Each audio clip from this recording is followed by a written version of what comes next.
होरीसँ पहिने मिथिलावासी लोकनिके खुशखबरी भेटल अछि। पटना बांद्रा हमसफर एक्सप्रेसक विस्तार मिथिलाक सहरसा स्टेशन धरि कयल गेल अछि। 24 फरवरीसँ बांद्रासँ पटना धरि चलैवला हमसफर एक्सप्रेस सहरसा तक विस्तार कयल गेल अछि। 26 फरवरीसँ पटनाके बदला ई ट्रेन सहरसासँ खुजत। रेलवे ई ट्रेनक समय सारणी प्रसारित कऽ देलक अछि। प्राप्त सूचनाके अनुसार ट्रेन संख्या 22913, 22914 बांद्रा सहरसा साप्ताहिक हमसफर एक्सप्रेस सहरसासँ बृहस्पति दिन एवं बांद्रासँ रवि दिन खुजत। सहरसा बांद्रा हमसफर एक्सप्रेस हरेक मंगलके सहरसासँ साँझक 4:45 पर खुजत।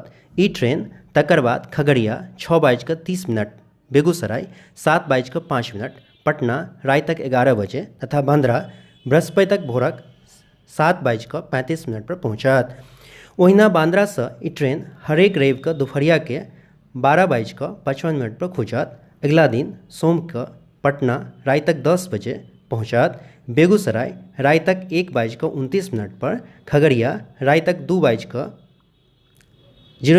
पर एवं सहरसा भोरक 3:55 पर आओत।